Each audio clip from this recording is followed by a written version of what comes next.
ang mga congressman may tigda 2 milyon na mga hayop. Banat bay, ano namang masama dun sa 2 milyon na Christmas bonus? Bakit? Di ba sila nagtatrabaho?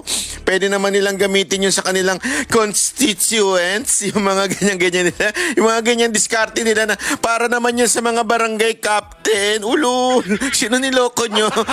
Gago! Na, ganun pa yung style nila. Gina-justify pa nila ngayon yung dalintik na 2 milyon na yon. Yung 2 milyon na yan, para naman yan sa aming mga constituent. At hindi pa naman nung unang, hindi pa naman hindi daw bago yan. Yan daw ay matagal na. Hayop yan. Yung dahilan nila, ngayon, ang lumalabas, si Tiangco pa ang masama. Ay, si Tiangco. Si Libisti pa ang masama.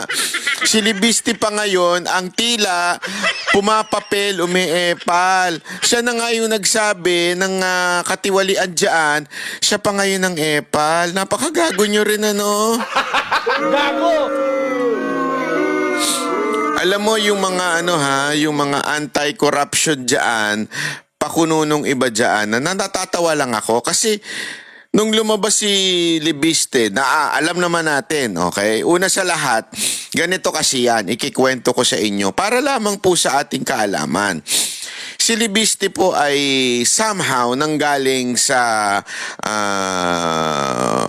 kampo ng mga Duterte, di ba? Na kung maalala ninyo, nagkaroon pa ng news tungkol dyan, na itong si Libiste ay parang pinuri ni Pangulong Duterte, at itong si Libiste ay merong parang naging trabaho nung panahon ni Pangulong Duterte.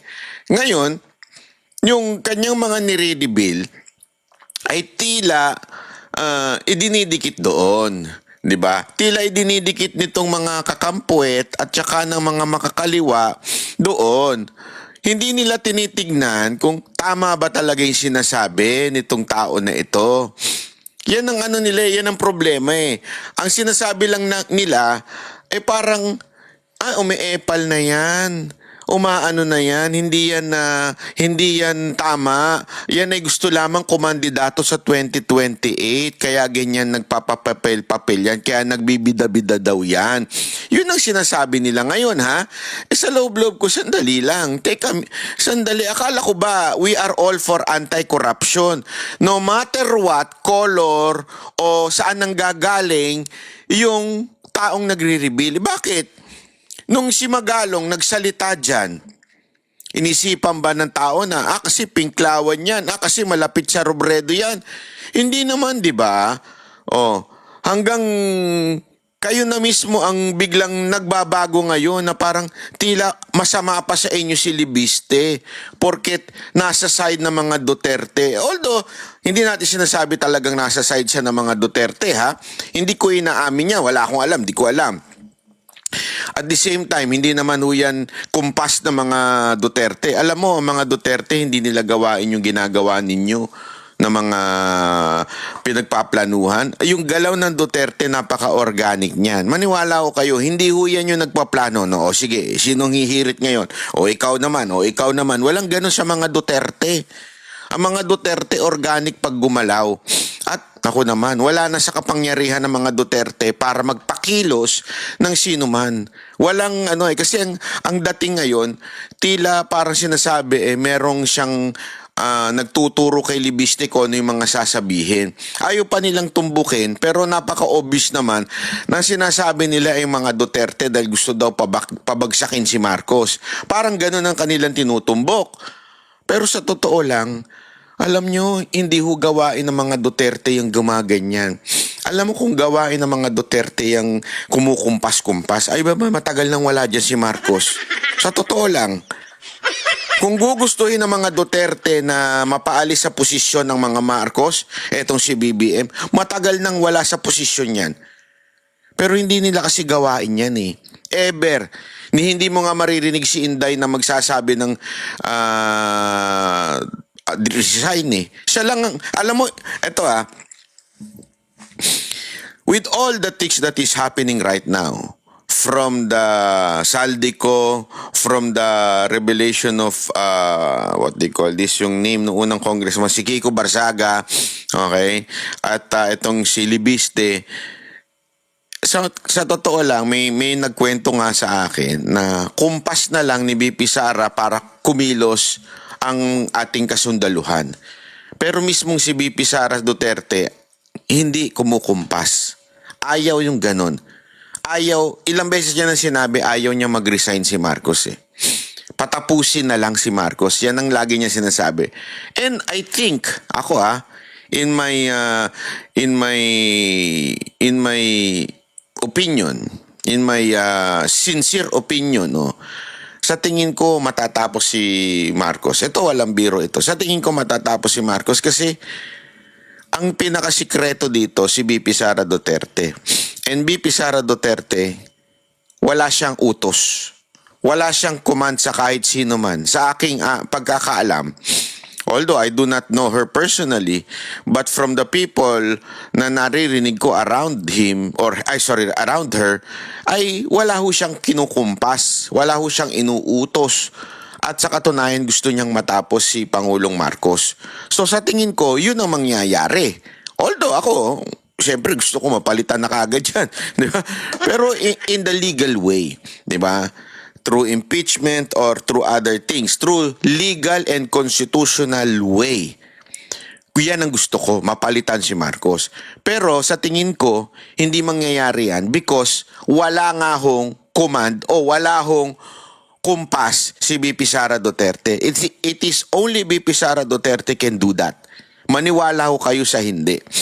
Kaya nga itong sinasabi nila na idinidikit nila si Libiste sa mga Duterte, yan yung malaking katarantaduhan.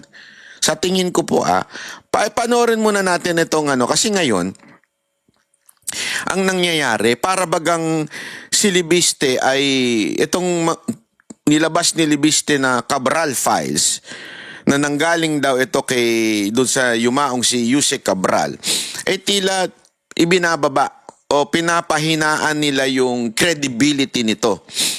Sinasabi pa nga nila itong instead of calling it as Cabral files, tinatawag ho nila itong Libiste files. Yan o sinasabi nila ngayon. At ngayon naman, may pautot sila na hindi naman na bago yung sinasabi niyan 2 million o pa-Christmas bonus o pa-New Year bonus.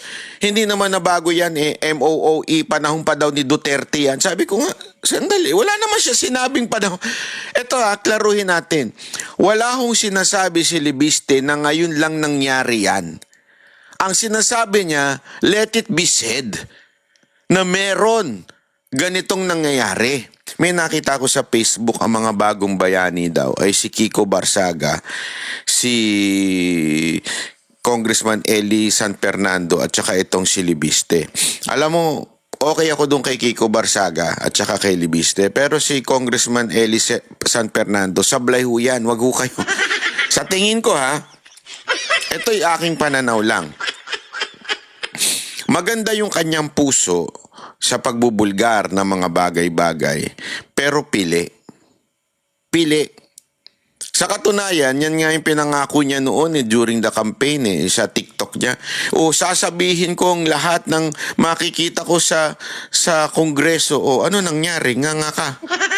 Nakatanggap ka din ng Christmas bonus? Ba't hindi mo sinabi? Mas nauna pa sa'yo si Libiste. Yung totoo. Wala ka rin pala, kakainin ka lang din pala ng... kasi ang tapang-tapang nito, na kesyo nung panahon ng kampanya, basta pag tayo napasok dyan, ilalabas ko ang lahat. Ba't di mo nilabas to? Ba't di mo nilabas yung MOOE mo? Kahit bago ka pa lang, at least sigurado ko nakakatanggap Tumatakbo na yung opisina mo Di ba? Ba't di mo nilabas? Anong ginawa niya? Hinahanap niya si Bato. Ba't di mo hanapin yung speaker mo? Dating speaker na nawawala. Yung kasamahan mo dyan, di mo hinahanap. Pero si Bato, hinahanap mo. Kaya halata yung galawan nito. Feeling ko I'm giving you a warning. This person is not really for the country. This person is for doon sa mga kasamahan niyang mga sosyalista. Ito, sa tingin ko nanggagaling ito sa kampo. Hindi ito makakaliwa. Ito yung nanggagaling sa mga, kasi tandaan ninyo, merong paksyon yan sa yung grupo ng Akbayan. Iba ho yan sa Akbayan at saka doon sa mga grupo ng Makabayan Black. Magkaiba yan. Ang Akbayan, sosyalista yung mga yan, Itong isa, is more on komunista side. So magkaiba yan. Makakaliwa side, CPP and PNDF, magkakasama yan. Iba itong mga akbayan. Ito mga, although they, somehow medyo nagkakapareho yung kanilang prinsipyo, pero alam ko, nagkahiwalay yan noon. So hindi yan magkakasama talaga. And I think dito nabibilong si San Fernando doon sa mga sosyalista. So ingat po tayo dyan. Dahil yung mga ganyang galawan, tinan mo, umaantay Duterte yan eh. Kaya ako sablay sa akin yan pati. Hindi porket sa anti-Duterte siya, sablay sa akin ha. Ang akin lang, yung pagiging anti-Duterte niya, mali. Dapat antay talaga ka sa corruption. So kung sino man yung tamaan, kasi for anti-corruption ka supposedly, di ba? Anti-traditional politics ka eh. Pero hindi eh. Hinanap mo si Bato, hindi si Romualdez. Ano yun? Eto, sabi mo ilalabas mo lahat ito. Ba't hindi mo nilalabas ito? Si Libiste pa naglabas. O sabi nga nila, matagal na ito. Ibig sabihin, kung matagal na ito, even if bago ka pa lang, you should know it. Malalaman mo na matagal na pala ito. Ba't hindi mo sinasabi? Si Libiste, bago lang din, pero nasabi niya. Kaya may problema tayo dyan. Pakinggan nun natin ito ha. Yung talagang kinwento ni Libiste. Pakinggan natin.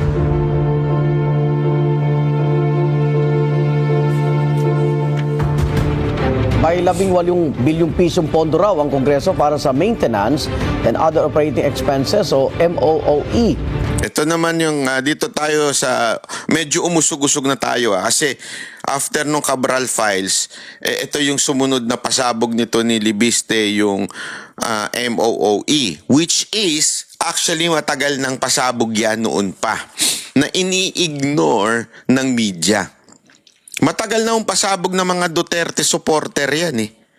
Yang MOOE, naalala ninyo, ito pa yung panahon na ni Congressman Ungab na sinasabi nga, di ba, kahit to si Pangulong actually si Pangulong Duterte, isa sa mga nagbanggit niya noon eh, yung certificate, ano ba yun, yung parang iaano mo lang yung hindi mo na kailangang ng mga resibo, 'di ba? Hindi mo na kailangan 'yan. Kailangan mo lang ng certificate na ito, ginastos namin 'yan. 'Di ba? Ganun lang. At nireveal yan ni Pangulong Duterte. Ilabas niyo 'yan. Ilabas niyo lahat ng gastusin ng Kongreso. Ilabas niyo. Panahon pa ni Pangulong Duterte 'yan. Hindi pa po nakakulong si Pangulong Duterte niyan. Pero ang tanong, bakit ngayon nyo lang inilalabas itong media? Sa ilalim yan ng 2026 national budget, ayon kay Batangas 1st District Representative Leandro Leviste. Sabi niya, masikreto ito at mahigit 7 bilyong pisong mas mataas kumpara noong 2025. May unang balita si Bob Gonzales. Pinost ni Batangas 1st District Representative Leandro Leviste sa social media ang mahigit 2 milyong pisong halaga ng mga tseke. Inisyuan niya ang mga ito sa opisina niya hanggang Oktubre 2025 para aniya sa sahod at MOOE o Maintenance and Other Operating Expenses ng Kongreso. Sabi ni Leviste, bahagi ito ng anyay masikretong 18 billion pesos na MOOE. 18.58 billion pesos yung MOOE fund ng Kongreso sa 2026. Mas malaki pa nga sa 2025.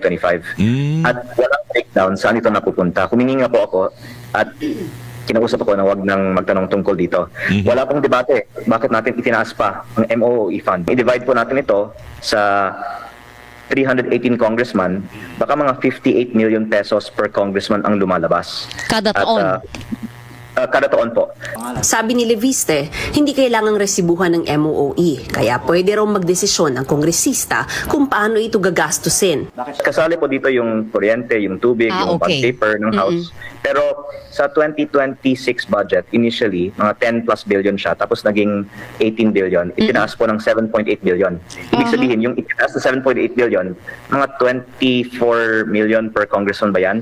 Yun po ay pwede natin sabihin, yung discretionary o yung hindi naman utilities and expenses ng Kongreso. Ayon kay Leviste, makukumpirma niyang may natatanggap na nasa 1 milyong pisong MOOE kada kongresista buwan-buwan. Bukod pa raw ito sa 1.2 milyon pag Oktubre, pagkapasa ng national budget at sa 2 milyon pag Disyembre. Ito naman po ay siguro hindi pa nga sapat para sa mga gastusin ng mga congressman para sa ating mga distrito and mga district office din po. Kaya in fairness po, kailangan talaga ang budget na ito. Pero ang panawagan ko lang, maging transparent tayo saan ito napupunta. Kasi kumpara sa budget ng mga ahensya, yung sarili naming budget sa Kongreso, parang ito po ang pinaka-closely guarded secret ng buong budget. May mga tumawag na raw sa nanay niyang si Senador Ayan, alam mo maganda ito eh. Ito yung bagay na sabi nga natin, kaplastikan po nitong mga congressman natin. Bakit kanyo? Batikos sila ng batikos doon sa iba. Keso pahiring sila ng pahiring about transparency, accountability ng ibang mga ahensya ng gobyerno. Pero ito yung sinasabi ni Libiste na pinaka tagong-tagong budget sa lahat ng branches of government. Ibig sabihin, puna ka ng puna doon sa ibang branch na kailangan maging accountable, kailangan maging transparent kayo. As a matter of fact, isa nga yan sa trabaho nila, di ba? Yung busisiin, yung mga budget na bawat ahensya. There's nothing wrong. We are not complaining about it. What we are complaining is, bakit kayong mga congressman, kaya nyong busisiin yung mga yun, pero pag kayo na, tago na yung iyong budget. Naintindihan natin? Kaya nyong busisiin iba eh. Pero kayo, ayaw ninyo ipagpabusisi. Tapos ngayon, praning na praning kayo, defensive kayo, kung ano-anong paninira kay Libiste, kung ano-anong pananakot kay Libiste, kung ano-anong pagbabanta na kay Libiste, meron pang dyan, sinasabi na siya daw ay ethics. Alam mo, dito sila nagkamali ha. Kasi naalala nyo nung inethics po si Barsaga? Anong dahilan nila? Kasi daw yung sexy dance, kasi daw the way he acts, kasi daw ganito. O sige. That could somehow makalusot, di ba? Pwede makalusot yun. O sige, tama, merong ganito, ganyan. Pwede yun. Although, it's part of the freedom of speech ng tao na yun. Pero sige, sabihin na natin, because of your ethics, bawal ang umakto ng ganyan. Kaya they have the right to somehow suspend Kiko Barsaga. But this time, ladies and gentlemen, akala nila, pagkawala ni Kiko Barsaga, mawawala na yung kabaho nila. This time, may lumabas na refined. I mean, mas masasabi kong refined ang pag-uugali, ang kanyang karakter, hindi katulad nung kay Kiko Barsaga. Pero this time, same tune. Same yung pagbabatikos sa mga kapwa niya congressman o yung patakaran ng House, pero this time refined. So ibig sabihin nun, wala kayong pwedeng i-complain about ethics. And yet, here you are again saying na dapat ma-ethics itong si Libiste. Because nire-reveal niya yung kapwa niya congressman na mga nakatanggap. Because inire-reveal niya yung supposedly natatanggap ng buong congressman.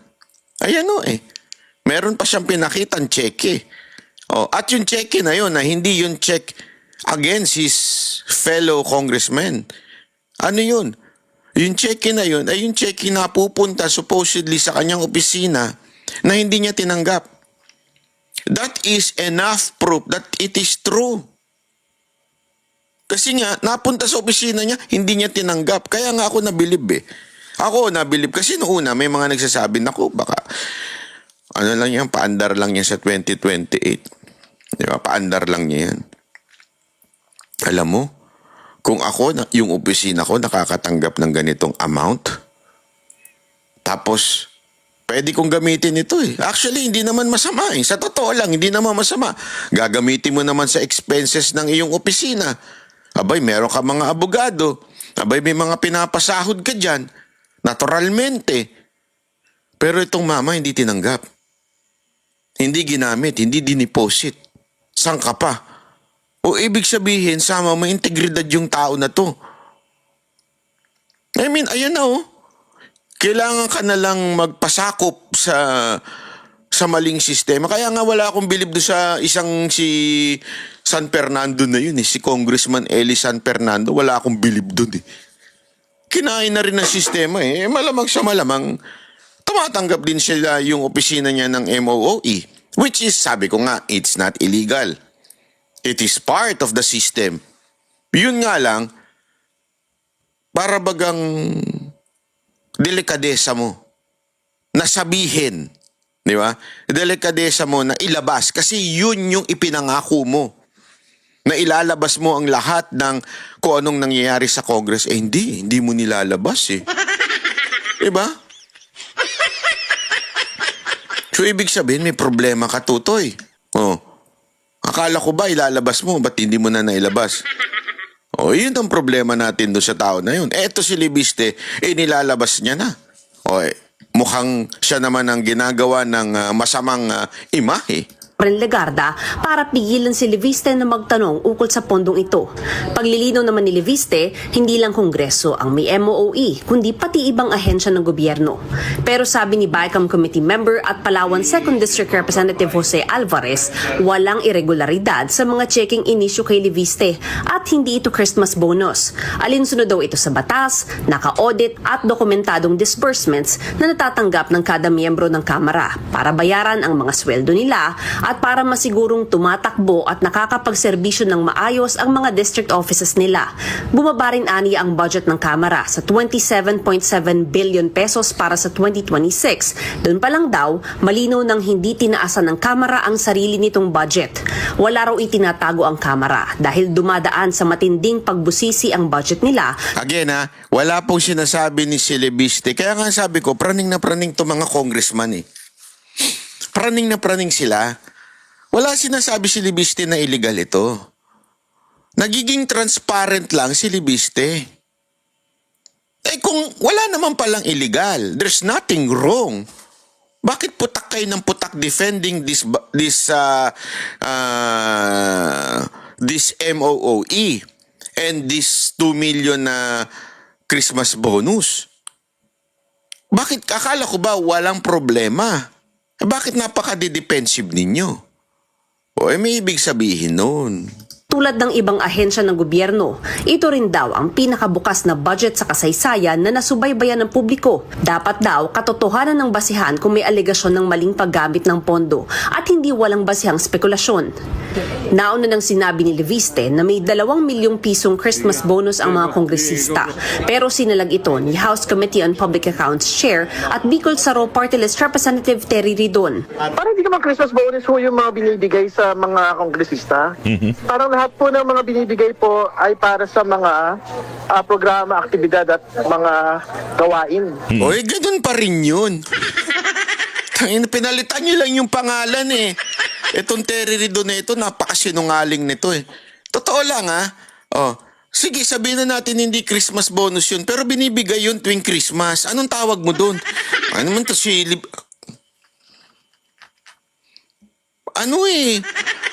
We are just talking about yung isa issue ng names. Pero iba kasi, eto kasi malinaw. Iba yung MOOE na monthly ibinibigay for the expenses of your office. But there is a clear na ibinigay nitong Christmas, that is the 2 million. Sabi mo nga, ikaw mismo nagsabi, ibinibigay para sa programa, aktibidad, para sa mga constituent nyo during the Christmas. Anong tawag mo dun? Holy Week bonus, ganun? O undas bonus? Yan din yung sinabi ng isang congressman eh. Yung nagpatanggal kay Barsaga. Hindi naman Christmas bonus yan. Ayan naman ay para sa mga barangay party, mga barangay official, mga na constituent ngayong Pasko. Tangina, hindi nga Christmas bonus yan. Pero ibinigay nung Christmas. Ano to? Tagaguhan eh. Halimbawa ako, magbigay ako sa Banateros ng, eto ha, ibibigay ko sa inyo itong 1 milyon. Halimbawa, wow, swerte ng mga Banateros ha. Bibigay ko kunwari 1 milyon. Ngayong Pasko lang, ibibigay. Tapos sasabihin ni Jay, ano ito? Christmas gift? Gago, hindi Christmas gift yan. Sasabihin ko, ano yan? Gift. Ba't may bibigay ngayong Pasko? Basta, gusto ko ibigay ngayong Pasko. Sino sa amin na mas gago? Yung tumawag na Christmas gift yan? O yung sasabihin ni hindi Christmas gift yan pero binigay mo nung Pasko?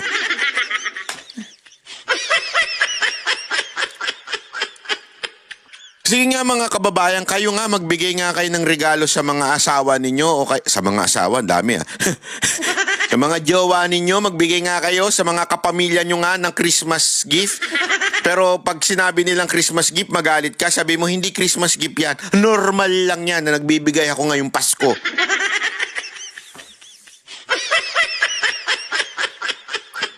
Yung palusot mo, Terry Ridon, pang tanga lang. Sa totoo lang ha, Terry Ridon. Noong pong mga kanya-kanyang mga opisina, disbursements po ito, na cheque. So, ibig sabihin, meron pong clear paper trail po ito sa mga opisina po ng mga kongresista. So, ibig sabihin, walang itinatago rito, walang... Oo nga, ba't putak kayo ng putak? wala daw tinatago kasi cheque naman daw. Uy, kaya nga. Sinabi nga ni Libiste, ito ay isang Christmas gift. Ba't kayo putak ng putak? Todo depensa kayo. Naging mga defensive kayo ngayon. Diyan makikita mo talaga na there is something wrong eh. Kasi kung ikaw ako, halimbawa ako, binigyan ako, ito, 2 million para sa'yo, ibigay mo sa constituent mo. Kung yan yung binibigay sa akin, para ibigay ko sa constituent ko, ibig sabihin, gagastusin ko sa lahat, proyekto sa aking constituent, pa-Christmas ko sa constituent ko, walang problema. Sabihin mo pa, lumabas ayan. Ito problema. Bakit? Tanungin ko kayo. Meron ba kayong natanggap na Christmas gift from your congressman o congressman? Di ba? Kasi tandaan ninyo, tulad ko, sa aking lugar, meron akong natatanggap mula sa City Hall. From the mayor's office. Halimbawa na lang yung kay, di ba, yung kay Mayor Yorme Isko Moreno. May matatanggap ka from the Manila City Hall na Christmas gift. Eto tanong ko sa inyo.